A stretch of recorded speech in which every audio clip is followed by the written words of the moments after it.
tardes, bienvenidos. Desde hace unos años proliferan los talleres de escritura, lo cual es un buen síntoma. No obstante, talleres pioneros con solera y prestigio como el que imparte nuestra querida autora valenciana Rosario Raro, que enseguida os presentaré. Lleva ya más de 15 años impartiéndolo en la Universidad Jaime I de Castellón y en más sitios, ¿no? También. Sí. No hay tantos. Entonces, tenerla hoy aquí, la verdad es que es un lujo y un gran honor, os lo puedo asegurar. Os felicito por haberos apuntado a este taller que Rosario, haciendo gala de su gran interés y su generosidad, ha tenido a bien regalarnos. Como del mismo modo, el Ayuntamiento de Buñol, a través de su Concejalía de Cultura, se ha hecho cargo del libro que a la finalización del curso se os entregará para que tengáis un buen resumen y recuerdo del mismo. Nuestro sincero agradecimiento a Rosario Raro por dar un impulso a la literatura y a sus autores, por abrir caminos y conciencia hacia una de las dimensiones superiores del ser humano, la creatividad, ese potencial, ese gran potencial que todos llevamos dentro y que podemos desarrollar en cualquier etapa de nuestra vida, no importa la edad que tengamos. Tan solo debemos desmontar viejas creencias e ideas limitantes que nos impiden acercarnos y reconocer ese poder. A todos, deciros que no perdáis nunca vuestra pasión, entusiasmo y ganas de escribir, de aprender nuevos caminos de expresión literaria y, en definitiva, por dar rienda suelta a vuestra creatividad. Os deseo muchos éxitos, que no perdáis nunca el optimismo, que seáis perseverantes y sigáis trabajando con el entusiasmo del primer día, pues de hacerlo, tarde o temprano conseguiréis vuestros objetivos. Y sobre todo deciros que seáis siempre vosotros mismos y no sigáis modas ni los pasos de nadie, pues de hacerlo no tendréis nunca lo que se dice voz propia, estilo propio. Vamos ya a dar comienzo al taller, espero que lo disfrutéis mucho, pero antes os presento a Rosario como se merece. Es escritora, poeta, conferenciante y una gran gestora cultural. Doctora en Filología Hispánica y profesora de Lengua Española y Escritura Creativa en la Universidad Jaume I de Castellón. Posgrado en Comunicación y Pedagogía. En la Editorial Planeta ha publicado las novelas Volver a Canfranc, La huella de una carta y Desaparecida en Siboney, obras con las que suma 14 ediciones hasta la fecha y han sido traducidas a varios idiomas. Su obra literaria ha sido traducida al catalán, al japonés, al francés y reconocida con numerosos premios nacionales e internacionales como el Magda Portal del Ministerio de la Mujer de Perú, el Premio Onda Cero Castellón de Literatura, el Premio Ciudad de Huelva, el Cruzando Culturas del Ayuntamiento de Mérida, el 16 Premio Internacional de Cuentos Max Ao, el Premio Igualdad de Aranda, Quimece Carrea de Ordici y Palabras de Mujer de Mora de Toledo. Es autora además de Canfranc, Historia de una estación, ensayo, editado también por Planeta, Puerto Libertad, Desarmadas e Invencibles, La llave de Medusa, Perder el juicio, Carretera de la boca do Inferno, de la Diputación Provincial de Huelva. Coordina los clubes de lectura de ámbito cultural del Corte Inglés en Valencia y Castellón, es jurado de diversos prestigiosos premios literarios, conferenciante y articulista, interviene con frecuencia en jornadas, congresos, simposios en el terreno nacional, Castilla, León, Aragón, Valencia, Andalucía. Como editora, también es editora, y eso no lo sabía, pero me ha encantado. Ha publicado muchos libros, yo he seleccionado unos cuantos, Los excelentes, los relatores, Los intachables, Les llengües vespertines, Incorregibles, Imprescindibles, Los imperdibles, los tienes que contar también, claro. Ineludibles, Intransferibles, Invencibles, Imprevisibles. Bueno, tenéis toda la información que queráis en internet, con poner Rosario Raro, tenéis su página web y toda la información que deseáis. Espero que disfrutéis mucho y le damos paso ya a la anfitriona. Emi, pues muchas gracias. Bueno, lo que nos ha contado Emi Zanón es que ella es la autora invitada del mes de mayo en el Club de Lectura del Corte Inglés, que será este lunes 31 a las 6:30 de la tarde. Y algunos de los libros que ha nombrado al final son los que el Ayuntamiento de Buñol os regalará por haber asistido a este taller de escritura, que están en estas cajas, que como podéis ver, como dice libros, pues ya se adivina el contenido. Y bueno, la verdad es que, gracias Emi, no, pero quédate a mi ladito. No, te dejo a ti ya de... Sí, bueno, pues que el escenario impone, pero no solo por el lugar, ¿no?, aquí en La Hoya, sino sobre todo por los asistentes, porque menudo nivel, ¿no? Y menuda responsabilidad para mí decir algo interesante y además ser amena. Intentaré acabar muy puntual. Había comentado con Emi que la última parte pues la dedicaremos a que intervengáis vosotros. No sé, ay, me quito... Sí, sí, como estamos a 1,5 metros, pues bueno.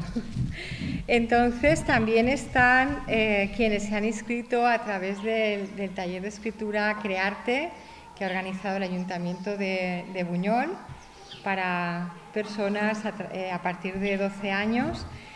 Y bueno, pues para mí el capítulo más importante siempre, y no solo en una novela, sino en la vida en general, es el de los agradecimientos.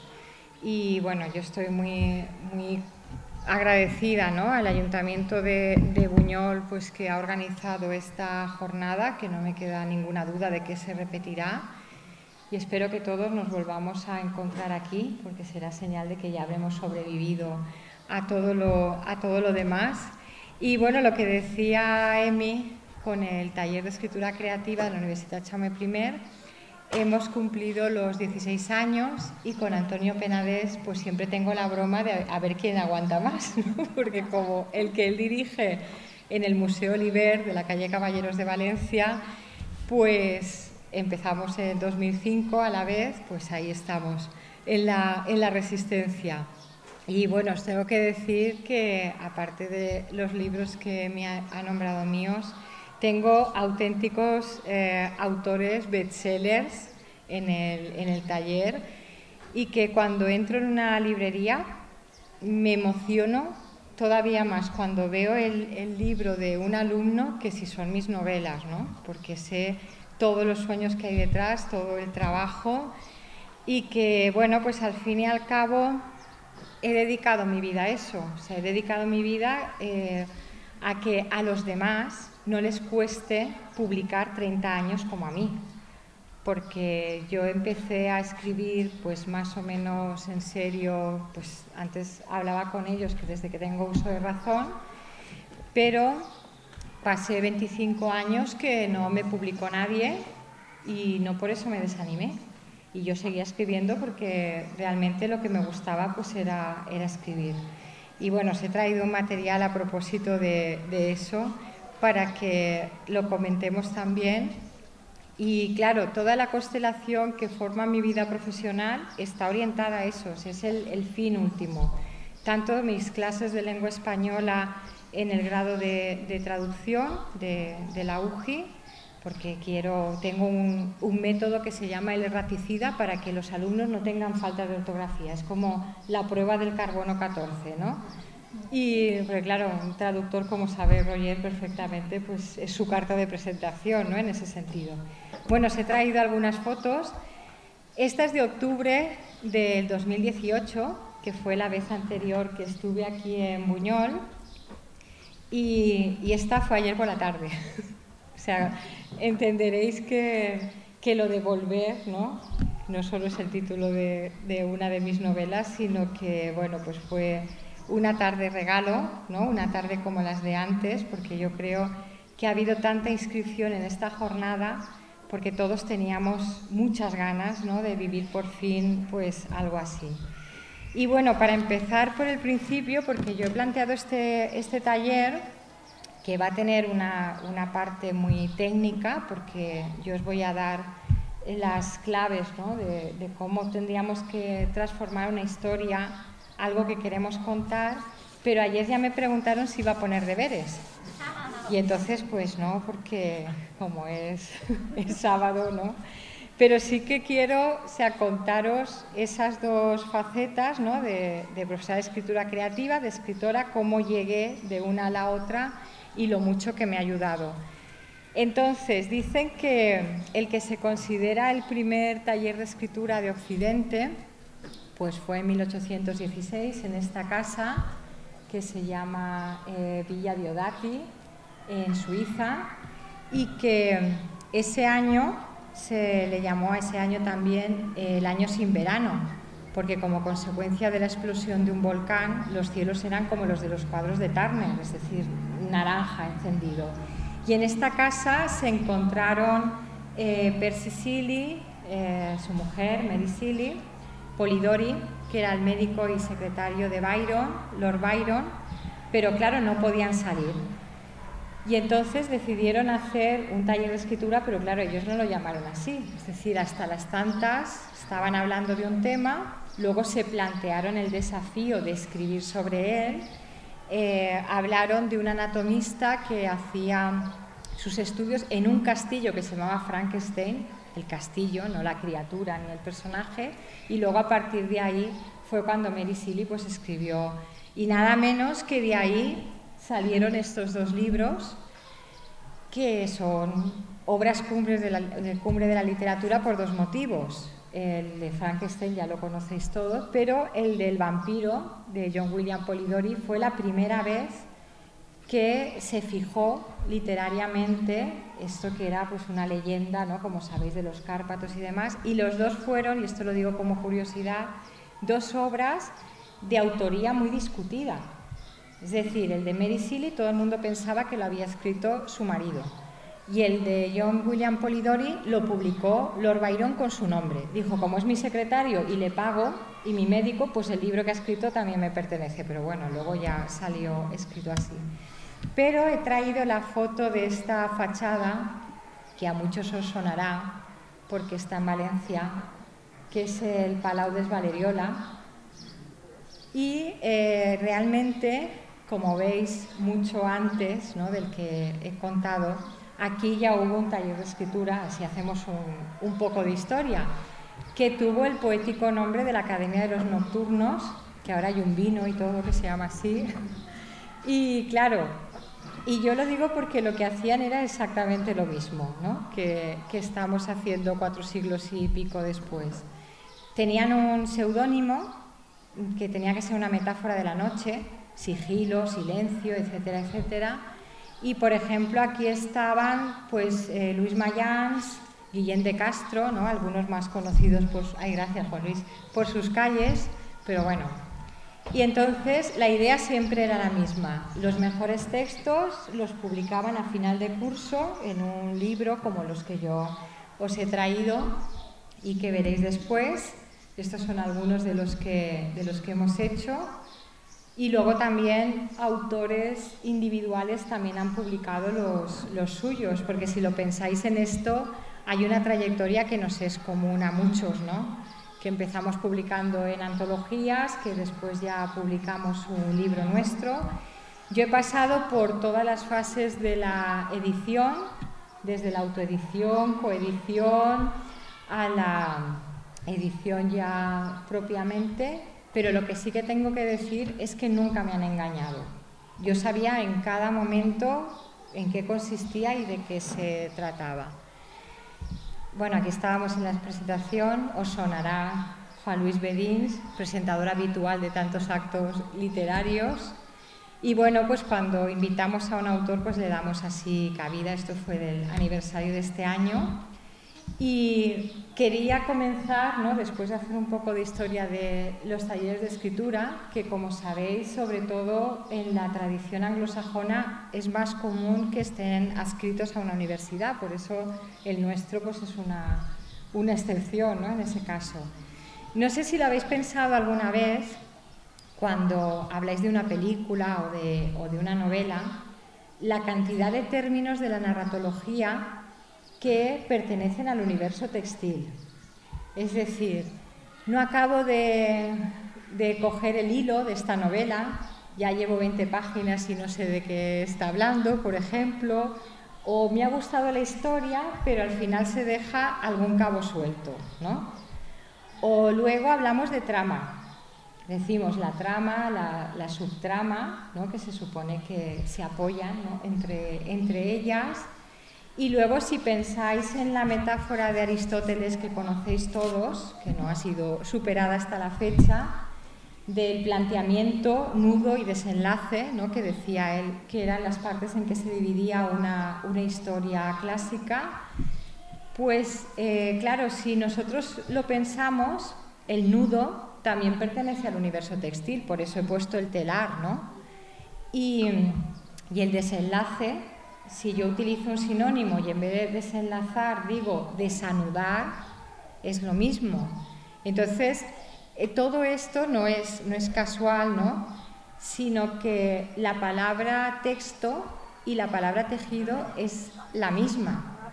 O sea, la palabra tejido es la forma evolucionada de texto que se quedó en un momento determinado de la lengua. Entonces, si nosotros pensamos el texto como un tejido, eso nos va a facilitar muchísimo pues el trabajo, ¿no? Porque es como decir, hasta que no lo termino, ¿no? Como en el telar que hay allí, es como que no veo toda la lámina. ¡Ay! ¡Cuidado! No había distancia de seguridad con el cartel, ¿no? Sí. Y sí. Hay que atar. Bueno, si se apoya en la pared. Pues eso. Bueno, casi te caen los ponentes. Y luego, por ejemplo, cuando hablamos de tensión narrativa, ¿no? Si pensáis en un texto o en un tejido puesto en un bastidor, ¿no? Decir, esa también sería una metáfora. O sea, hay que atornillarlo de forma que quede tenso, pero no hasta el punto de que se rompa.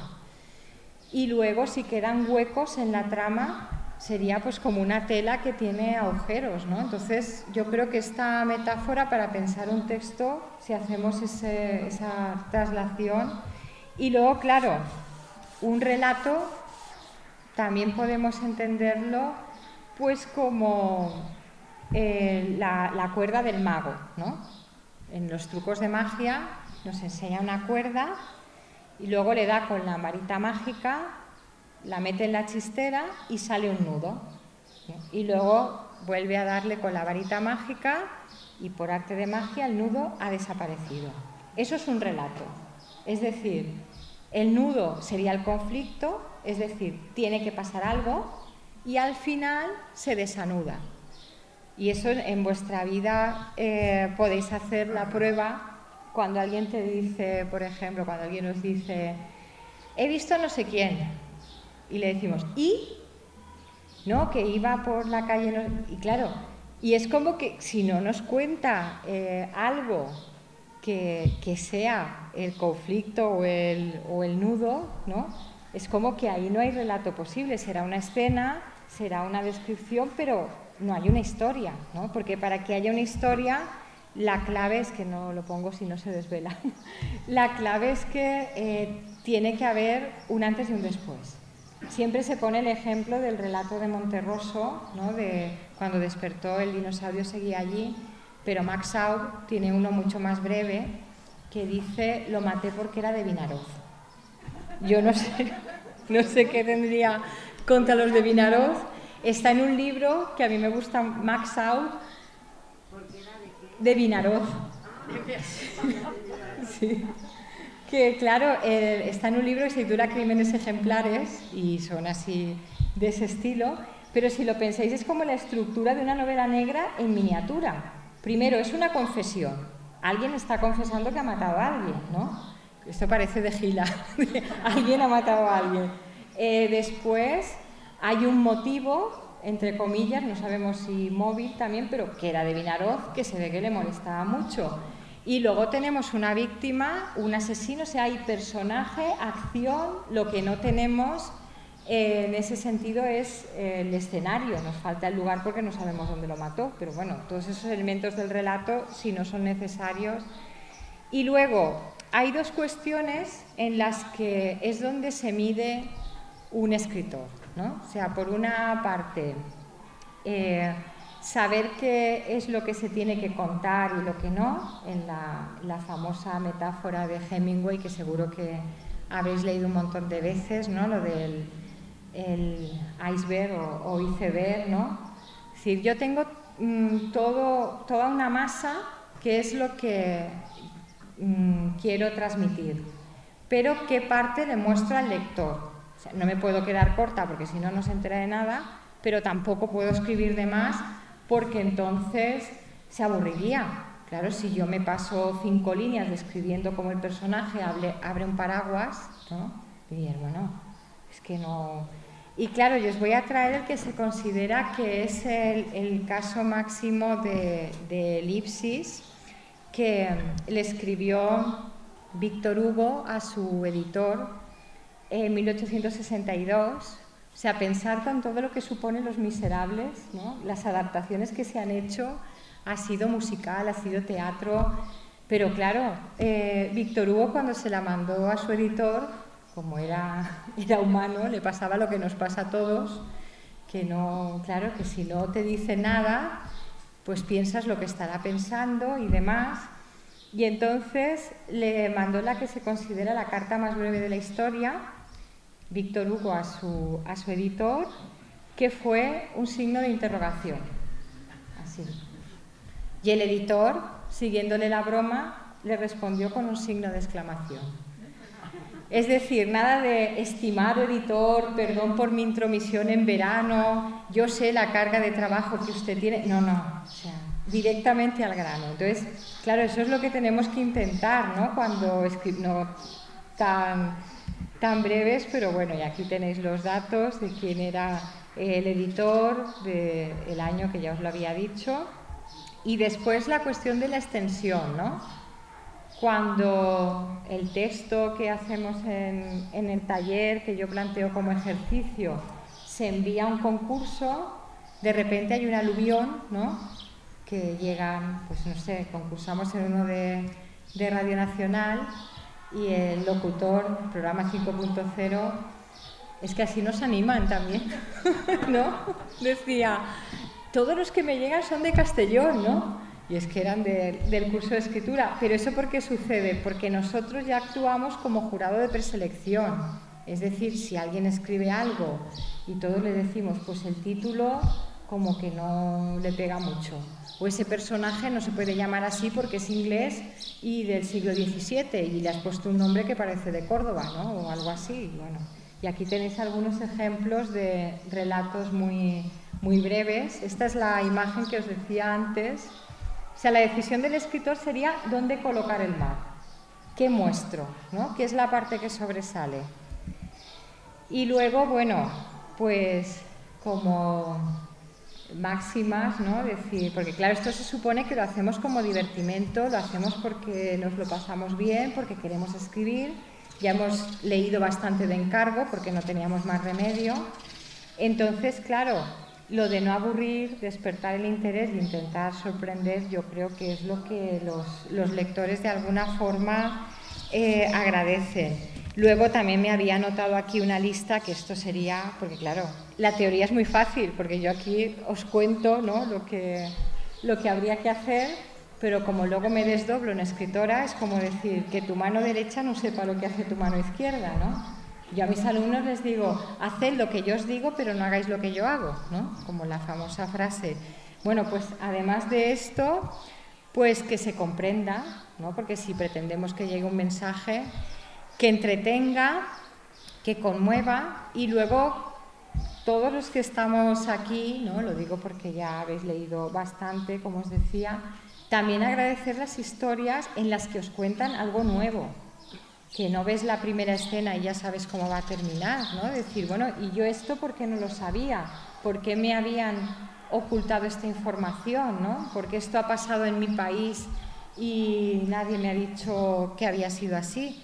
Y luego también tiene que tener una función estética porque estamos hablando de literatura y por tanto de arte, ¿no?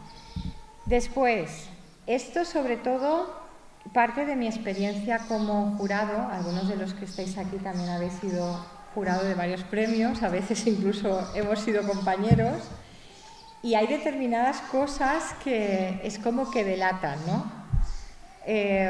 Una de ellas, o sea, de principios así arquetípicos, eran las 8 de la mañana, sonó el despertador, se ve que debe ser la hora promedio, ¿no?, de despertarse, y me encontré en una habitación en blanco.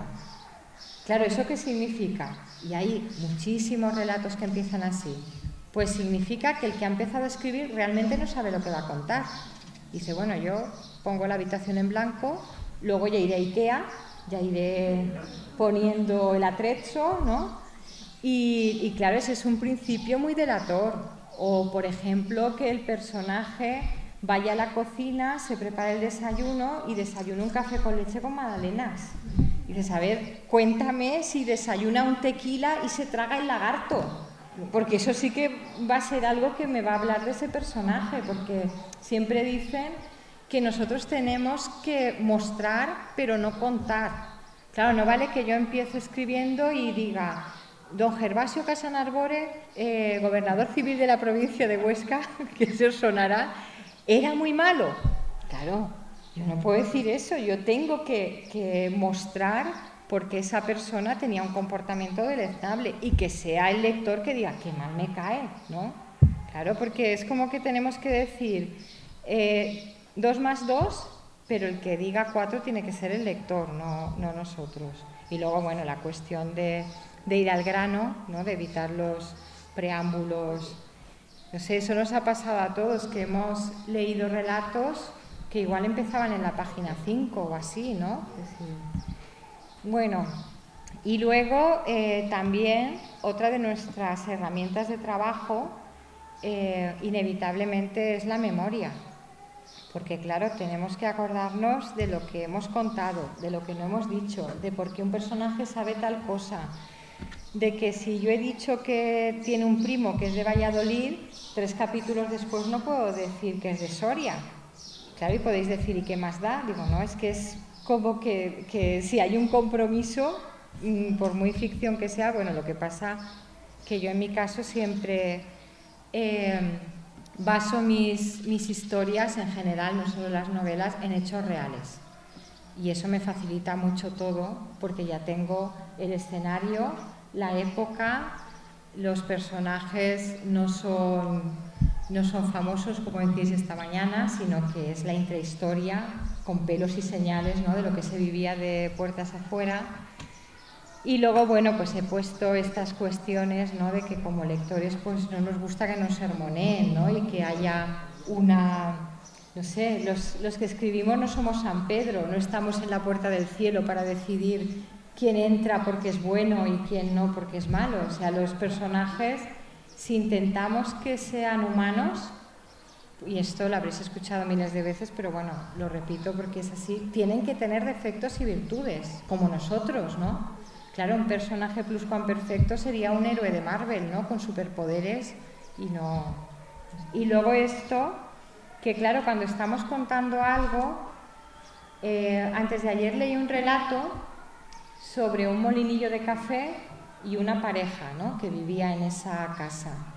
Y la mujer quería librarse de ese molinillo porque decía que era un trasto, ¿no? Allí en medio de la cocina, pero en cambio para su marido le recordaba a su madre, porque cuando era muy mayor compraba frutos secos, los trituraba allí y era un objeto que tenía mucho valor sentimental. Claro, la historia no nos está hablando solo de un molinillo de café, nos está hablando de una relación de pareja que no funciona, que ella pues no tenía esa sensibilidad, no sé, que siempre tiene que tener muchos significados. Y bueno, luego otras cuestiones de las que también hablo en mis cursos, pero no me voy a extender porque luego vienen los músicos y antes el recital, pero habréis escuchado hablar de este concepto, cliffhanger, bueno, Roger lo pronunciaría mejor que yo, ¿no?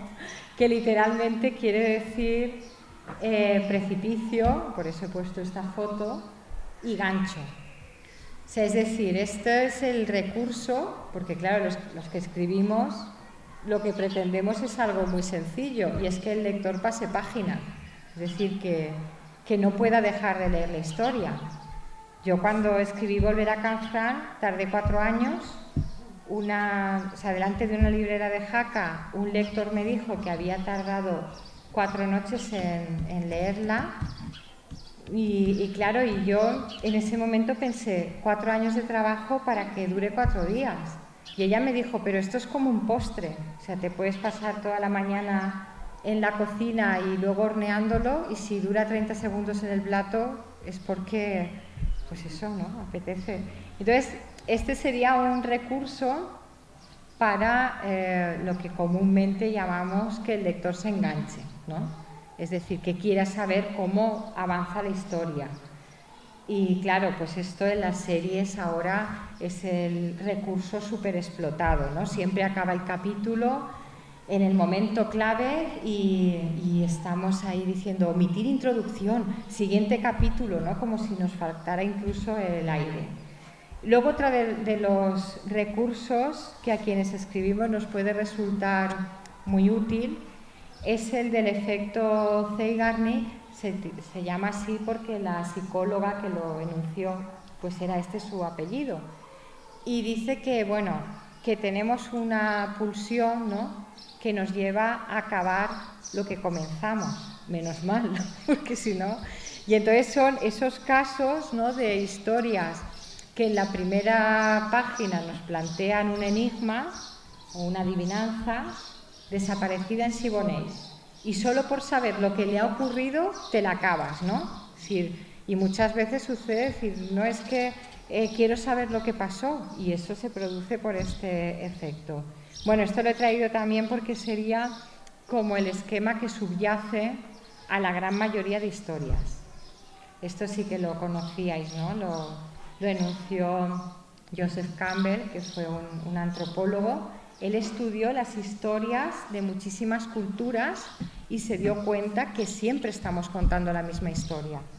Es decir, de alguien que está tranquilamente, ¿no?, en sus circunstancias espaciotemporales y de repente sucede algo, da igual. Y Quijote, pues después de leerse todos los libros de caballería sabidos y por haber, sintió que él tenía que ser caballero andante. La Cenicienta, el baile, y que a pesar de todo tiene que ir. O sea, la historia que cojáis encaja en este esquema y es como un patrón mental que nosotros tenemos y en el que intentamos encajarla. He traído esta viñeta porque, bueno, aunque Forges falleció, yo creo que como es uno de los grandes clásicos, ¿no?, de nuestro tiempo, quedará para siempre. Y claro, por la cuestión del argumento, ¿no? Un tío loco y su amigo Paleto salen de marcha, no ligan, apaleanlos, la lían parda y cuando al tío le vuelve la olla la palma, pero aún vive. Eso es el Quijote, claro. Si nosotros lo pensamos así, realmente es la historia que está narrando. Y luego, por ejemplo, estamos muy acostumbrados a ver sinopsis, ¿no?, de cómo se nos puede contar una historia de 500 páginas en 3 líneas. Se puede, pero yo os digo que cuesta muchísimo, casi más que escribir las 500 páginas. Y luego, eso es, yo lo he oído muchas veces, ¿no?, que dicen, ahora que tengo poco tiempo escribiré una novela, y ahora, en cambio, que tengo mucho más, voy a escribir un relato. Y a veces es que el desafío de la síntesis y de la elipsis es mucho. Y bueno, también lo he traído porque esto cada uno tiene su forma de proceder. Pero claro, a mí me funciona mucho cuando escribo pensar que la historia ya preexiste. O sea, la historia está como cuando la está mirando Cervantes, ¿no?, que se asoma y ve a sus personajes, porque lo contrario llena el suelo de papeles o la papelera o si son de un documento de Word, de un montón de reescrituras. Es decir, yo creo que lo mejor es que cuando empecemos a escribir ya tengamos la historia en la cabeza. A ver, para eso también hay recursos, no me voy a extender porque uno de los talleres que doy se titula precisamente Cómo escribo mis novelas, y la cuestión de la escaleta, de la documentación, de todo eso. Pero bueno, yo siempre digo que el mejor método siempre es el que le funciona a cada uno. Esto me lo enseñó Posteguillo porque es compañero mío allí en la universidad y me dijo, tú aplícale esto a las novelas, que te vas a sorprender.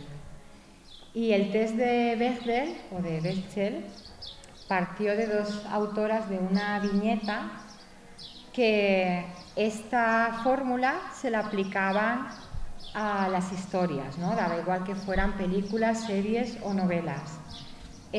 Ahora no tengo conexión a internet, pero si ponéis test de Bechdel os sorprenderá la cantidad de tetralogías incluso en la que estas 3 condiciones no se cumplen, ¿no? Y eso pues yo creo que en 2021 y en Occidente al menos es muy sorprendente. Bueno, había traído también lo del principio de la pitufina, también es curioso, o lo de formas de resolver una historia, ¿no? Que claro, lo de la damisela en apuros, claro, tenemos que pensar desde dónde escribimos, ¿no? Y que, por ejemplo, en el siglo XIX hay una explicación de por qué las novelas eran mucho más descriptivas que ahora, y es porque, sobre todo me refiero a las que se escribieron antes del cine y de la fotografía. Es decir, no tendría ningún sentido y sería un acto de soberbia por mi parte que me pasara 3 páginas describiendo Barcelona o París, ¿no? Es decir, mira, ahora me va a descubrir lo que es Barcelona, ¿no? Que sería absurdo. Es decir, bueno, quien quiera saber cómo es cualquier ciudad del mundo ya la buscará en Google Imágenes o cuando ya se pueda libremente la visitará. Y esto lo había traído también, pero claro, no voy a poner los enlaces, por lo que ha dicho José Vicente Peiro esta mañana del texto dramático. Claro, cuando escribimos novela, en los momentos de diálogo es cuando los personajes están en el primer plano y tiene ese cariz de representación, ¿no? Ya no hay la intermediación del narrador, sino que aparecen ellos. Y bueno, estos son reflexiones que yo me hago cuando escribo. Por ejemplo, esto es un spoiler mayúsculo, pero ninguna de mis novelas acaba en boda. O sea, me niego. O sea, es como que no. Igual es que no soy yo muy creyente, pero bueno, que no sé. Y este tipo de cuestiones, ¿no? De cuando hay un personaje que forma a otro, ¿no? De cómo nos planteamos la relación entre ellos también, o lo que se ha hablado a veces de los autores, ¿no? Sobre todo las autoras. No sé, a mí cuando me dice alguien, ¿qué suerte has tenido de que te publique Planeta? Y claro, yo me quedo así, pienso, ¿suerte? O sea, después de 30 años intentándolo, claro, se puede nombrar de otras formas, ¿no? Yo creo que persistencia o cualquier forma, pero bueno, que las cosas no suceden. He traído una frase al respecto de Agatha Christie que os pondré al final sobre esto de la suerte de escribir, que tiene mucho sentido. Y aquí he agrupado las 2 preguntas que más me han hecho durante estos 25 años, ¿no? Bueno, de estos que llevo X tiempo presentándome a concursos literarios y nunca he ganado ninguno. ¿Por qué? Y entonces yo les digo, mándame un texto que yo te haré un diagnóstico. O sea, a ver si doy con la clave, ¿no? O sé por qué, y siempre hay un motivo. Y luego el segundo, lo que decía María García Lliberós esta mañana, ¿no? De que tiene que haber un tejido editorial valenciano, igual que lo hay a nivel nacional e internacional desde otras capitales de España, es algo absolutamente necesario. Y claro, porque si no se producen perversiones como la de pagar por publicar. Yo esto lo desaconsejo en cualquier caso. Y os digo que yo también he publicado porque, bueno, como a mí me gusta mucho Max Sau, él hacía todos los años, lo llamaba el correo de Euclides, y a sus seres queridos pues les enviaba por Año Nuevo, además era tipógrafo, ¿no? Y era pues algo muy bien presentado.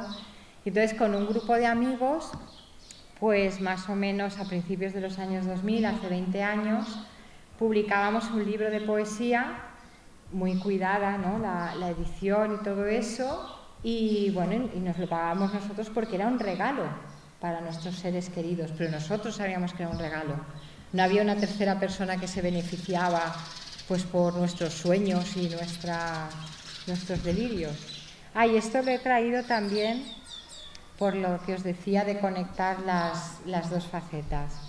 Estos fueron dos cartas que yo encontré en lo que Jaime Millas ha llamado esta mañana su archivo familiar. El mío no es tan extenso, pero era de mi bisabuela, la de la izquierda, de mi bisabuelo, la de la derecha. Son cartas completamente contemporáneas, aunque no lo parezca, porque parece que la derecha tiene muchos más años más, pero fue porque naufragó con ella.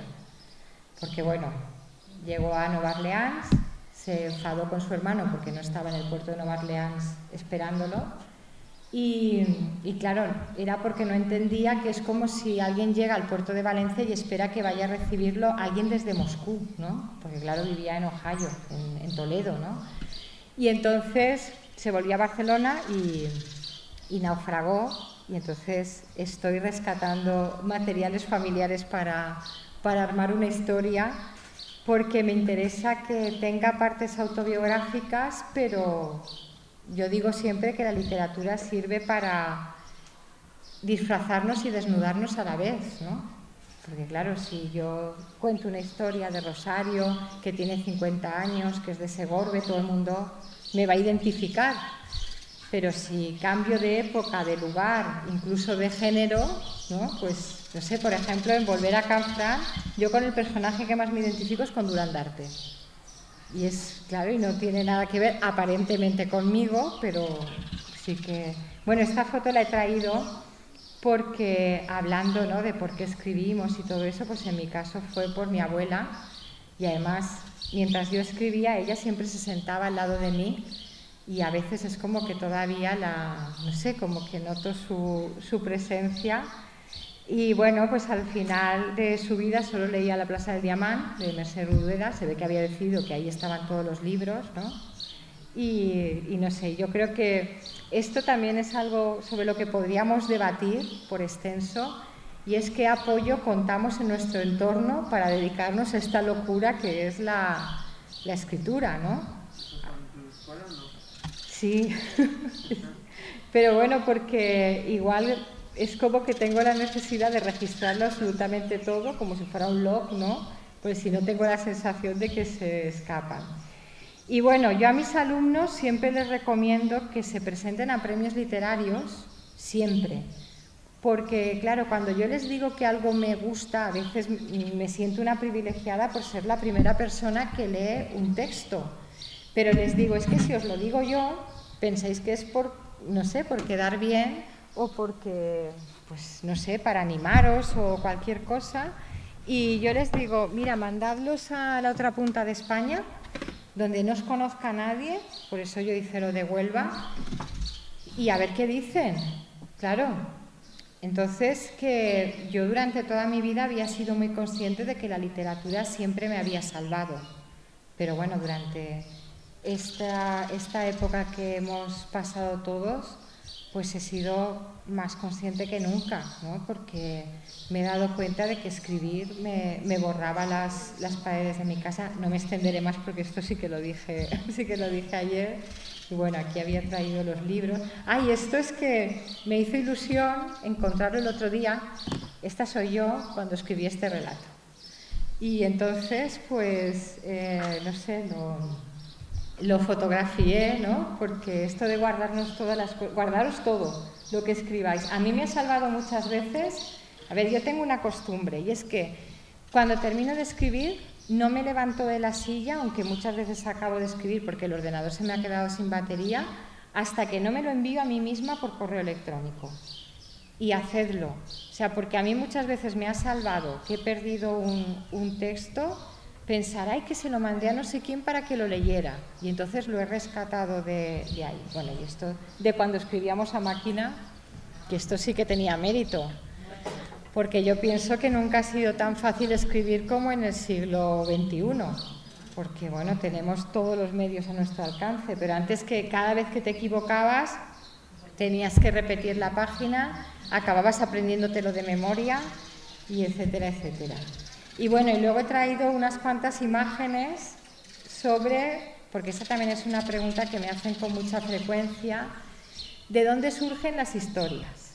¿No? Es decir, no sé, nos preguntan, ¿cómo se te ha ocurrido eso? Como si hubiéramos entrado en una especie de trance hipnótico. Y a mí en cada una de mis novelas me ha llegado de forma distinta. Por ejemplo, esta fotografía está en el Palacio de Comillas, en Cantabria. Es el dueño, se llama Máximo Díaz de Quijano, se llamaba. Yo, claro, el personaje no le iba a poner Quijano de apellido porque ya tenemos al Quijote. Y claro, y cuando me contaron su historia había sido tan tremendamente trágica, porque él aspiraba a volver como indiano, ¿no? Como, pues eso, que había hecho las Américas, ¿no? Enriquecido, y por eso estaba construyendo el Capricho, por eso lo llamo así, nada menos que se lo estaba construyendo a Gaudí. Bueno, Gaudí lo comenzó, luego tuvo ayuda, pero bueno, es una obra de Gaudí. Y claro, y enfermó en Cuba, y cuando llegó al puerto de Santander pidió que lo llevaran a su casa porque se estaba muriendo. Y entró en la casa en obras y estuvo unas horas solamente allí. Y yo dije, pues como se supone que la literatura sirve para reescribir la realidad, voy a escribir una novela en la que le dé otro final. Entonces, no sé, es como un ejercicio de estilo, ¿no? Y esto, bueno, he traído esta foto porque cuando me hicieron esta foto, eso es el Ayuntamiento de Cienfuegos, en Cuba. Claro, yo nunca hubiera pensado que años después la cúpula que aparece y todo el edificio acabaría siendo la portada de una novela mía. No sé, son estas cosas que tienen su parte de magia, ¿no? También. Bueno, esto es una curiosidad y es porque se les llama allí los cauríes, son unos caracoles que tienen mucho que ver con los que escribimos, ¿no? Porque dice que si caen boca arriba es que hablan y si caen boca abajo es que callan, y bueno, es un sistema de adivinación. Luego también visité, yo os recomiendo las visitas guiadas porque son un filón de historias. Esto es una colonia textil en Santa Coloma de Cervelló y claro, y a partir de esto yo leí bastantes ensayos sobre el sistema, ¿no?, de organización, que aparentemente era muy paternalista, pero económicamente era el sistema pues perfecto, porque los obreros tenían en la colonia médico, pero para vigilar que no se alargaran demasiado las bajas laborales, por ejemplo, tenían economato, tenían ateneo, claro, cobraban los sábados y a las 5:30 de la tarde todo el dinero había vuelto a los bolsillos del chaleco del patrón, ¿no? O sea que era... Y claro, vi anuncios como este. Esto es un anuncio real de la prensa. O sea, no me digáis que si veis esto es imposible no escribir. O sea, es como que ya tenemos una reacción. O sea, esto es de la prensa de 1875. O'Reilly es una calle de La Habana. Y bueno, vendían a seres humanos pues como si fueran animales, ¿no? Como si fuera una ternera o algo parecido. Y luego he puesto este para que se vea en el contexto. O sea, hay anuncios inmobiliarios, además identificado con el edificio. Y junto a esos se vende una morena llamada Mariana en la cantidad de 400 pesos y es lo que costó. Sabe lavar, planchar y cocinar. La persona que se interese en su compra, que vaya a la casa, así, ¿no? Entonces, claro, yo la prueba que me hago siempre para escribir es que todos, al cabo del día, escuchamos muchísimas historias. Nos cuentan, no sé, desde nuestros amigos, las oímos en la radio, en los telediarios, que también tienen parte grandísima de ficción, ¿no? Y yo siempre pienso, si pasan los días, las semanas y los meses y no me puedo olvidar de esa historia, entonces la cuento. Porque considero que si a mí me ha producido esa sensación tan honda y me ha conmovido tanto, pues que si no me la cargo, ¿no?, durante el trayecto, pues al lector le va a pasarlo bien. Este era el carnet de esclavos, fijaos. Y luego, pues por ejemplo, La huella de una carta, que es de la que hablamos ayer, que este es el artículo que lo he puesto esta mañana porque ayer no lo tenía. Pues bueno, leí este artículo en el País y de nuevo pensé, ¿y yo por qué no conozco esta historia? O sea, ¿por qué nos la han sustraído, ¿no? ¿Por qué nos la han escatimado y escamoteado incluso? Y bueno, pues me puse manos a la obra. Y sobre todo, bueno, este era el documental que ya vimos, las cartas que os contaba ayer, que si estáis faltos de historias, que vayáis al archivo del Baix Llobregat en Sant Feliu a mí me enseñaron todas las cartas que habían enviado desde 1942 hasta 1982 al consultorio radiofónico de doña Elena Francis, y esta sí que es la historia de España, o sea, no la de los manuales, bueno, tremenda. Yo solo leí las de 1959 a 1962, pero de cada carta se podía escribir una novela, porque eran tremendas. Aquí estaban ya clasificadas. Esta, por ejemplo, claro, fue la primera que leí, porque con un remite como este, que pone pecadora, dije, este me lo tengo que leer. Y luego fijaos el sistema de registro que tenían en el programa, que ayer hablamos de que lo tenemos pues asociado a una especie de teléfono de la esperanza, y era un contenedor publicitario para vender cremas. O sea, esa era la intención. Yo descubrí muchas cartas de hombres, escribía el mismo número de hombres que el de las mujeres, pero no las radiaban solo porque los hombres en esa época no utilizaban cosméticos. No eran público objetivo, por tanto, no. Y entonces aquí la R significa radiar, o sea, la iban a emitir, había pasado la censura, por tanto, lunes o martes, y una carta a veces de 3 o 4 folios la resumían, que esto también es de admirar, en una palabra o en media, en este caso, senti. Eso quiere decir sentimental, ya está. Y luego, bueno, lo de la guía de la buena esposa, que esto lo entregaban cuando se acababa el servicio social, ¿no?, de Falange, y era un manual de instrucciones para saber cómo manejar al marido, como si fuera un aparato o algo así.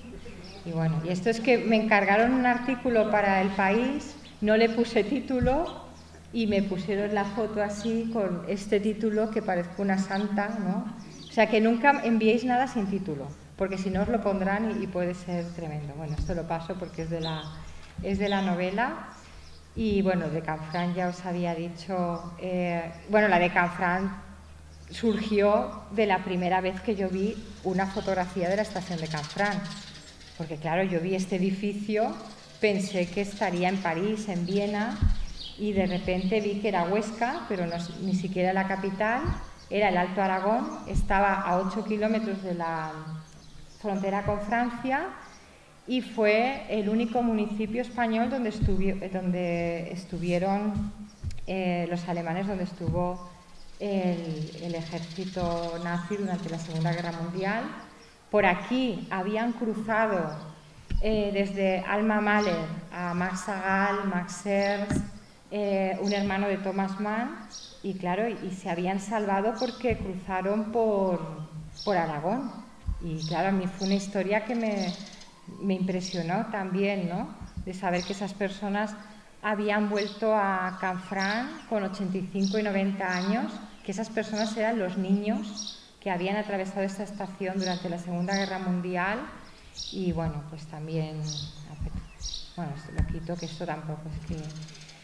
Y es que quiero dejar tiempo para vuestras intervenciones, que me parece... esto sí que lo tengo que contar porque es lo mejor de escribir. Yo creo que si hay algo que me gusta más que escribir, es esta otra profesión que me ha salido ahora, que es la de inaugurar fiestas. O sea, a mí cuando me propusieron hacer el pregón de Canfrán, y este es el alcalde, además ya os digo que será vitalicio, pues no sé, es como un momento de estos que consideras que vale la pena haber vivido, ¿no? Y esta fue, claro, en Segorbe también, pues dijeron, si lo ha hecho en Canfrán, pues que lo haga aquí. Esta la he traído porque Enrique Valdeolivas fue mi profesor de octavo de EGB, de lengua española, y yo considero que es muy importante. Yo tengo la grandísima suerte de que he tenido muy buenos profesores. Esta mañana se han examinado de las oposiciones a secundaria.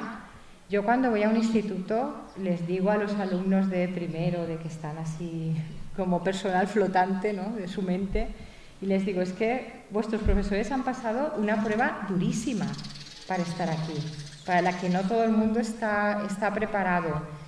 Y claro, y a mí, pues tanto Enrique Valdeolivas como mis profesoras del instituto, Carmen Sáez, Carmen Segovia, pues fueron las personas que a mí me llevaron, ¿no?, a la escritura, porque nos hicieron leer libros que no estaban en el programa, que era el Opus Nigrum de Marguerite Yourcenar y no sé, el Alexis o el Tratado del Inútil Combate, por ejemplo, pero eran esas lecturas que no se borran con otras, ¿no?, que ya puedes seguir leyendo, que se quedan para siempre. Y esto lo he traído, y a ver, todo lo que os estoy contando es mi modesto saber y entender, o sea que no pretendo sentar cátedra ni mucho menos. ¿Hay algún botánico en la sala que reconozca las semillas? Bueno, estas son las semillas del bambú. Y entonces yo creo que con la trayectoria, ¿no?, de la escritura sucede un poco como con esta planta. Que cuando se planta el bambú, pues que tarda 7 años en brotar. Y claro, pues se suele pensar que estaba seca la semilla, que la tierra es árida, que no se ha regado lo suficiente, que se ha regado demasiado y está, pues eso, en mal estado. Pero después, cuando surge de la tierra, pues como dice aquí, en solo 6 semanas crece 30 metros. Y claro, yo creo que esto, o sea, los que escribimos podemos pasar mucho tiempo letárgico, ¿no?, en el que aparentemente no sucede nada, pero es porque están creciendo las raíces. Porque imaginaos, para soportar un árbol de 30 metros, las raíces son enormes, o sea, en extensión y en cuanto a profundidad. Aquí he puesto un bosque de bambú. Y esta frase me gusta especialmente, es de Ray Bradbury. Ray Bradbury tiene un libro que se titula Zen en el arte de la escritura, que a mí me gusta muchísimo, y cuenta, por ejemplo, que él iba a escribir a una biblioteca cercana y que las máquinas de escribir iban con monedas. Entonces, claro, él tenía que llevarse ya un guión del relato a mano, ir por el camino pensando, porque era escribir contra reloj, ¿no? Y esto también hay software que hablamos en los cursos, el Tomato Timer ¿no?, que hay quien se pone como un cronómetro, o un escritor que algunos conocéis también, Antonio Garrido, ¿no?, porque es de Jaén, pero bueno, vive en Valencia. Él me enseñó una aplicación que se llama Write or Die, o sea, escribe o muere, que consiste en que tú te tienes que marcar un número de palabras en un número de tiempo, no sé qué, y si paras, ¿no?, te vas a prepararte una infusión, contestas el WhatsApp, o sea, te borra palabras, luego párrafos y después páginas. Y yo le digo, yo escribo para disfrutar, o sea, escribo para divertirme y para pasármelo bien, y ya me ha dado, y esto os habrá pasado a todos, ¿no?, cuando habéis perdido algo que habéis escrito, además es que lo idealizamos. Era mi mejor relato, era mi mejor poema. Y bueno, sobre esto dice Carlos Fuentes que esa idea que tenemos antes de irnos a dormir y que no la apuntamos por pereza y luego no nos acordamos, y era la idea, o sea, la idea con mayúsculas, pues él decía que como se queda de alguna forma en la trastienda, aunque creamos que lo hemos olvidado, es lo que más peso tiene en lo que escribimos, que es un consuelo, ¿no? Pero bueno, entonces Ray Bradbury decía esta frase, que había que elegir una habitación de la casa, empapelarla con cartas de rechazo de las editoriales y que antes de terminar ya le habrían publicado. Yo una habitación de mi casa no, pero un armario ropero sí que podría haber empapelado. Claro, durante todos esos 25 años, ¿no?, de no me publican, a nadie le interesa lo que escribo, etcétera, etcétera, claro, no es lo mismo cuando estás en ese momento que cuando lo ves con perspectiva. Ahora les estoy profundamente agradecida a todas las personas que me escribieron la famosa carta de no entra en nuestra línea editorial, a saber lo que será esa línea misteriosa, ¿no? Porque yo prefiero que se me haya conocido por una novela como Volver a Canfrán, que tiene 4 años de trabajo detrás, que me hubieran aceptado antes algunas de las cosas que, no sé, yo tengo ahora mismo el 80% de mi obra, por llamarla de alguna forma, inédita, entre ellas 4 novelas, más de 100 relatos, muchos, bueno, iba a decir poemas, pero incluso libros de poesía. Y no me preocupa especialmente, o sea, es decir, si me han servido como ejercicios, bueno, algo sí que lo publicaré, ¿no? Pero si me han servido como ejercicios de estilo y para soltar mano, como, pues, no sé, que tampoco... Y esta es la frase que os decía antes, que decía Agatha Christie que hacen falta 20 años para triunfar de un día para otro, ¿no? Como que no es así... Y estas también, ¿no? Bueno, las he traído así como frases de cabecera. Esta de Richard Bach, más conocido aquí, sobre todo, más conocido por Juan Salvador Gaviota, ¿no? Que bueno, fue un bestseller de los años 80 y 90. Y luego esta es de un arquitecto chileno que dice que si tienes talento no lo uses para llegar más lejos, úsalo para llegar más acompañado. Y esto, o sea, con esto vuelvo al principio y con la cuestión de los talleres de escritura. O sea, nosotros realmente lo que creamos es una especie de entramado, tenemos como una red benéfica, ¿no? Que el que no sabe hacer una cosa sabe hacer la otra y bueno, entre otras cuestiones, cuando alguien publica un libro de repente ya tiene 200 lectores, que también ayuda, ¿no? Con esta cuestión. Y bueno, y esta la había puesto... que, como imaginaréis, es de Groucho Marx, que eso, pues que espero que hayáis pasado un buen rato, aunque no haya sido este, pero bueno, que hayáis estado a gusto. Que nos queda es que no sé dónde está Emi, nos queda un rato aún para preguntas. ¿Sí? Es que esto de estar aquí inmoderada, no sé. ¿Qué hora es? 6:20. Ah, pues entonces no nos queda mucho porque el siguiente acto es 6:30, ¿no? Sí, sí, o sea, la ventaja es que no tenemos que... Bueno, pues como ha hecho Juan Luis Bedins esta mañana, 3 preguntas, ¿no? Y así terminamos 6:25. Dime. Tú, bueno, en general, los escritores, ¿qué es lo que inventan así? ¿El título o el contenido de la historia? ¿Qué es lo que, cómo se le pone título a una novela, a un libro de poemas? ¿Qué es lo que mueve a...? Pues mira, en mi primera novela yo tenía muy claro que tenía que titularse Volver a Canfrán, y si no, como en las exposiciones, S/T, es decir, sin título, porque es que no había alternativa. Entonces, en la editorial me dijeron que a ver si pensaban que era solo para los de Canfrán. Y yo dije, claro, es que esto de ser local o universal, nadie piensa que Woody Allen es local, y es muy local, porque habla de Nueva York, pero claro, como es Nueva York. Y entonces, cuando fui a la primera feria del libro, os puedo asegurar que la gente no se detenía porque fuera yo ni porque fuera la editorial Planeta, era por Canfrán, porque tiene un poder evocador y mucho magnetismo.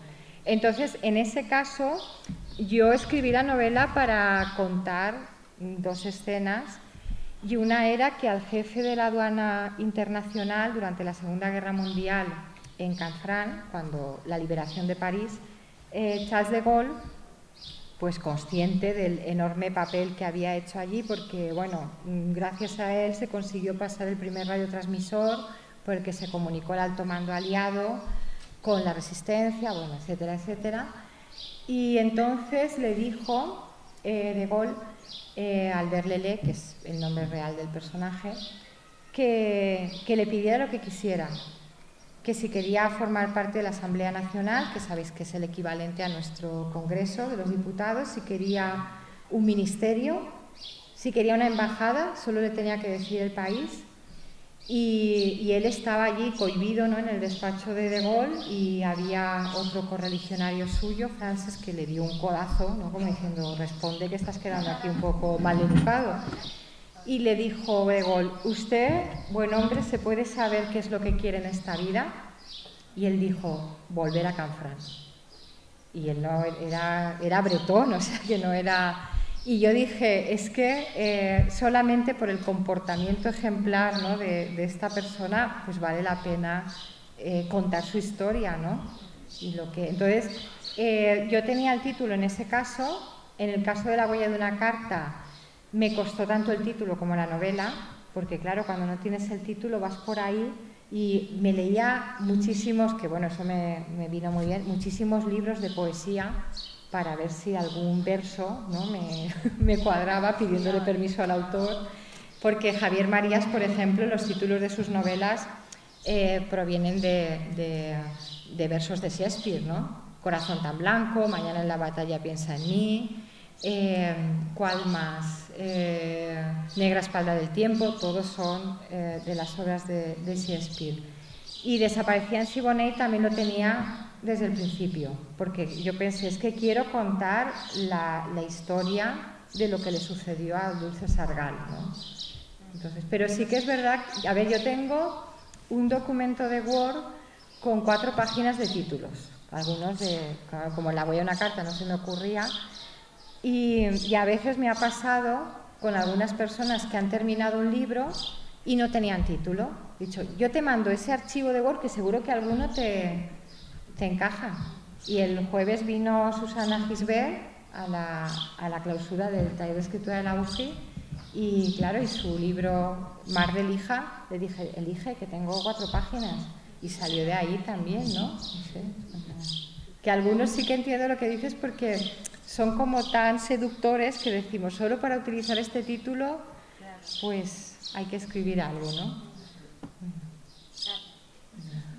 Bueno, una pregunta más y... ¿Toda tu familia o, vamos, toda tu familia o algún personaje de tu familia te ayudaron para que fueses escritora, o cuando dijiste que querías dedicarte a esto, o cómo fue con tu familia? Pues sí, eso también tiene, como os decía antes, su aquel. Os había traído esta plantilla, que la voy a pasar, por si... Es que claro, lo he hecho como forma complementaria al taller, porque yo sabía que no teníamos mucho tiempo, por lo que os decía de lo de los diagnósticos de textos. Si alguien está interesado en los talleres o los cursos, me ponéis el correo y os mando la información, porque ahora no nos dará tiempo. Yo tengo muchísima suerte porque cuando les dije a mis padres que yo iba a estudiar filología, que yo pensaba que filología era escritura creativa, no sabía que era historia de la literatura, y bueno, también estuvo bien, ¿no? Pero en fin. Pero claro, el otro día, por ejemplo, hablando con un compañero de la editorial Planeta, me decía que en su casa, pues que su mujer le dice que se dedique a su otro trabajo, que es el de verdad, y no a esto, ¿no? Y claro, yo no le quería decir nada, pero yo pensaba, pues el dilema está claro, ¿no? O sigues con esto o sigues con ella, porque lo que tú has dicho, que no siempre es fácil en un entorno. Yo sí que me considero afortunada en ese sentido, porque mis padres siempre me han apoyado muchísimo. No es el caso de mis hijos, porque el pequeño, que tiene 14 años, cuando le digo, es que tendrías que leer más o algo más, ¿no? Me dice, mira lo que le pasó al Quijote, de tanto leer. Claro, se volvió loco, ¿no? Y yo digo, es que necesito una campaña de fomento de la lectura, pero puertas adentro. Y luego el mayor, que tiene 24 años, pues cuando le digo, hombre, tú ya tienes edad de leerte mis novelas, dice, no, me espero a la serie. O sea, que yo lo he tenido muy fácil respecto a mis padres, ¿no? Y lo sigo teniendo, por suerte, ¿no? Porque los dos viven. Pero yo, cuando he hablado con muchos compañeros, yo sé que no es lo habitual, ¿no? Entonces, pues que piensen que esto pues es, no sé, que somos un poco... Yo es que como ya soy raro de apellido, ya solo me falta tener rarezas, ¿no?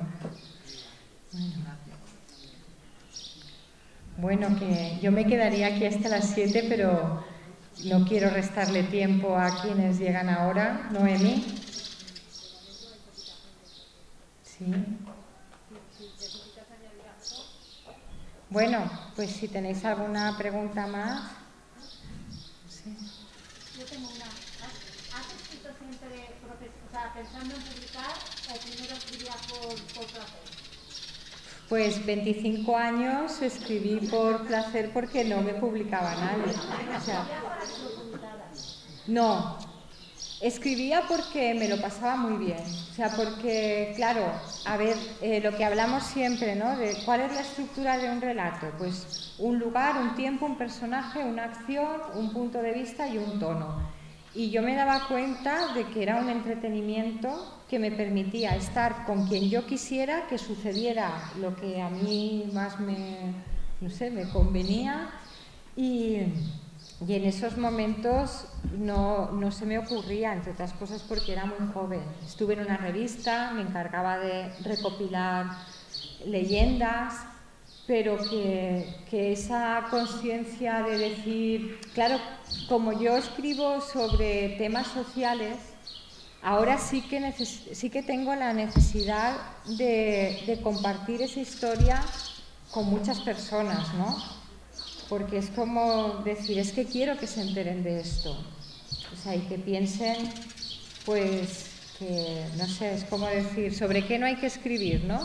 Pues yo pongo el dedo en la llaga y escribo sobre lo que no habría que escribir nunca. Pero bueno.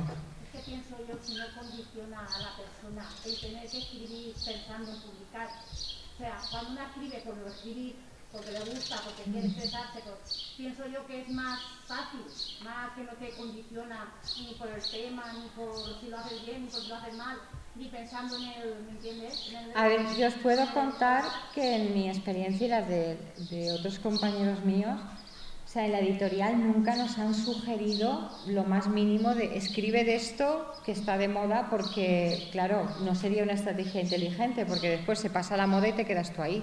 Claro, es que decir, ahora escribe sobre vampiros, ¿no? O sobre ángeles, o sobre duendes del bosque. Claro, decir, y luego, porque ayer les dije en el club de lectura que yo no soy actriz. Entonces, lo que tú estabas diciendo, es decir, yo no puedo escribir algo por encargo, bueno, me refiero a una novela, si me encargan un artículo o algo así, sí, porque es que luego yo tengo que venir aquí y defenderlo. Entonces, si es algo en lo que no creo, se me notaría mucho, ¿no? Decir, mira, nos está contando una historia que a la primera, a la que le es ajena, es a ella. Entonces, yo creo que, no sé, yo cuando escribo, por la pregunta que me hacías, yo estoy en ese lugar con esos personajes que lo que más me interesa es lo que les pasa a ellos, y yo no estoy pensando si la van a traducir a no sé qué idioma o si, no sé. De hecho, la de La huella de una carta la están traduciendo al árabe y era lo que menos me esperaba, porque doña Elena Francis en árabe, o sea, es que no me la imagino, claro. Entonces, como ese tipo de cuestiones sí que son muy azarosas y no las podemos controlar de ninguna manera porque no dependen de nosotros, yo creo que lo mejor es olvidarse, centrarse en la historia, que a nosotros nos guste y ya está. Pero sí que suele ocurrir bastante, ¿no? ¿El qué? Que suele ocurrir bastante, por ejemplo, que te digan que escribes al carta, a lo que te diga la editorial, por ejemplo. Yo os aseguro que en mi caso, o sea, no lo he visto, pero que yo, por ejemplo, coincido con muchos compañeros en jornadas, congresos y demás, nos lo contamos todo, y yo creo que eso es lo que temen las editoriales y es el principal filtro, porque saben que cualquier cosa que hagan con uno nos vamos a enterar todos, entonces tienen que hacer lo mismo con todos, o sea, no tienen otra alternativa.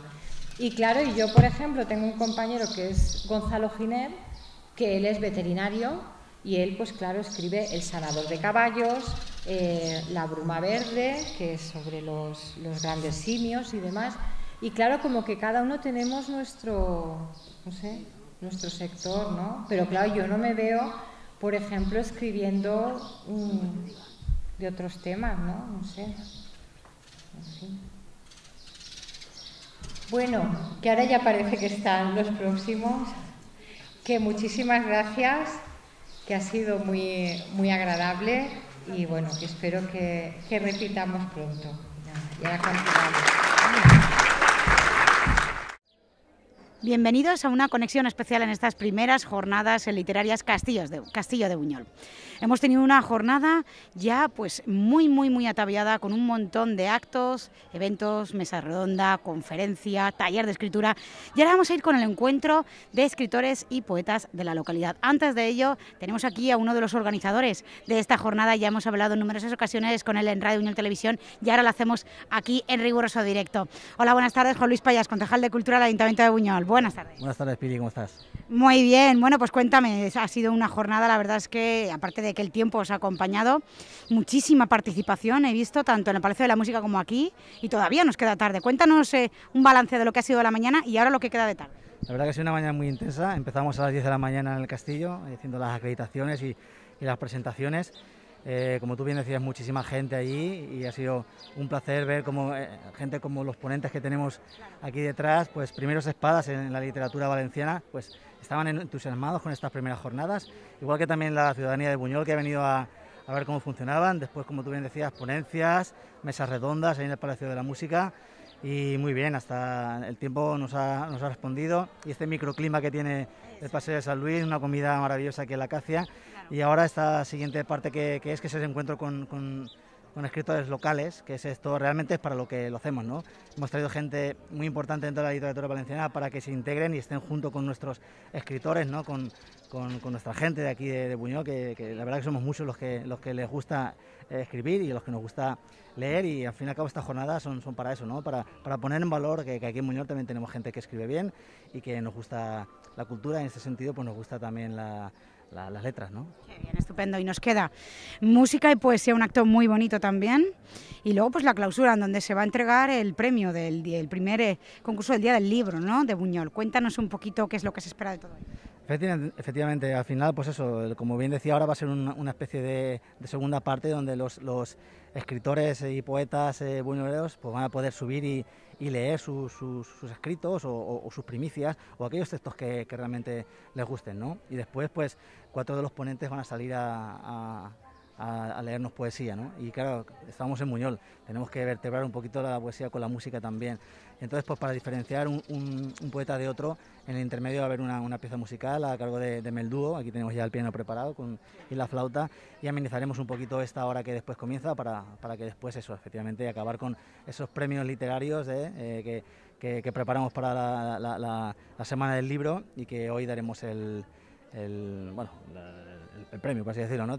Tanto a relatos como a poesía. La verdad que es decir que en su momento se presentaron más de 30 trabajos y la selección fue bastante compleja, y al final pues nada, hemos decidido dar un premio y 2 accesis de cada especialidad, tanto de poesía como de relatos. Estupendo.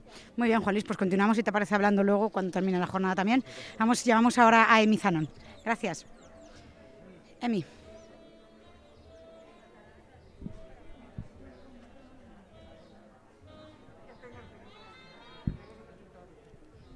Estamos intentando a ver si podemos hablar con Emi Zanón, es una de las organizadoras también muy activa de esta primera jornada literaria Castillo de Buñol. Su participación ha sido impresionante y sus ayudas también. Hola, Emi, buenas tardes. Buenas tardes, encantada. Bueno, pues estaba hablando maravillas de ti, de que has sido una de las organizadoras activas, ¿no?, de esta primera jornada. Surgió en una charla, ¿no?, con Juan Luis Bedins, ¿no? Sí, bueno, todo surgió hace un par de años, que Juan Luis vino aquí a Buñol. Le enseñé el castillo, nuestros alrededores, se enamoró de Buñol, por supuesto, y ahí empezamos ya a imaginar, ¿no?, que sería, bueno, una maravilla el hacer algún acto cultural y que tuviera que ver con la literatura en el castillo. Y eso poco a poco se fue gestando hasta que otro día también, hablando con Juan Luis, el concejal de Buñol, pues también surgió la idea. A raíz de la presentación de mi novela aquí en San Luis y tal, hablamos del tema, y entonces ya, oye, pues vamos a iniciarlo, y desde luego el ayuntamiento se ha volcado de lleno. Ha sido una maravilla trabajar con los dos Juan Luises. Sí, los dos muy optimistas, muy entusiastas, y lo mejor es eso, que han puesto mucha ilusión en este proyecto, que esperamos que sea el comienzo de otros años, ¿no? Eso decíais, ¿no? Eso decís que bueno, que vuestra pretensión no es que tenga aquí un periodo de comienzo y caducidad, sino que continúe en el tiempo. También es importante que reseñéis que, bueno, este tipo de jornadas no se hacen así como tal en toda la Comunidad Valenciana, por lo menos, ¿no? Pues sí, eso es lo que tengo entendido, que es la primera vez que se hace una macro jornada de esta índole, en una localidad de Valencia, de la Comunidad Valenciana. Entonces estamos muy contentos pues también de haber roto ese... ¿eh? Y con lo que queda de tarde y con lo que ha sido la mañana, ¿con qué te quedarías, Emi? Bueno, pues yo sobre todo pues con el hermanamiento, la amistad, lo bien que lo estamos pasando todos, gracias a la literatura, claro. Nos ha unido, ha habido una afluencia masiva esta mañana en todos los actos, esta tarde también, esperamos que dentro de un ratito también se llene el auditorio y la verdad es que no se puede pedir más, estamos muy contentos a la respuesta que ha dado toda la gente, claro, eso significa que valoramos mucho las relaciones sociales, que amamos la literatura y que nos damos cuenta de lo importante que es la cultura, ¿no? Para, sobre todo en estos tiempos difíciles y trascendentes que nos ha tocado vivir, entonces cuán importante es la cultura para que tengamos equilibrio en nuestras vidas. Qué bien, estupendo. Bueno, pues espero que tengamos continuidad en el tiempo, como tú dices, el año que viene. Por lo menos esta entrevista podemos hacerla sin mascarilla. De momento hemos podido hacer la jornada, porque ya es un logro. Que ya es un logro. El año pasado, o este año mismo, en enero... Vamos a ver que no se nos caiga. No teníamos esa certeza, ¿no?, de que pudiéramos celebrarlo hoy, pero mira por dónde todo ha ido muy bien. Bien, estupendo. Bueno, pues a mí, como siempre, un placer hablar contigo. Continuaremos hablando. Gracias. Muy agradecida a Radio Buñol y a todos los medios de comunicación y sobre todo a ti. Estupendo, muchísimas gracias. Bueno, pues continuamos aquí con esta jornada, primera jornada literaria Castillo de Buñol, donde, como hemos dicho, esta mañana pues ha habido conferencia, mesa redonda, después una comida. Después de la comida, ahí va, abajo en el Paseo de San Luis, tiene un stand de Librería Isabel donde pueden encontrar todos los libros de escritores buñolenses, bueno, pues que han escrito, ¿no?, de nuestra localidad, y todas sus obras las pueden comprar. Ahí abajo en Librería Stand Isabel lo pueden ver. También vamos a hablar con la librera que bueno, pues he charlado y bueno, pues he llegado al acuerdo, ¿no?, de que luego podamos charlar un ratito con ella para que nos cuente cómo van esas ventas. Ahora se está preparando ya este encuentro entre escritores y poetas de la localidad y bueno, pues continuaremos aquí con más entrevistas. Continúen con nosotros.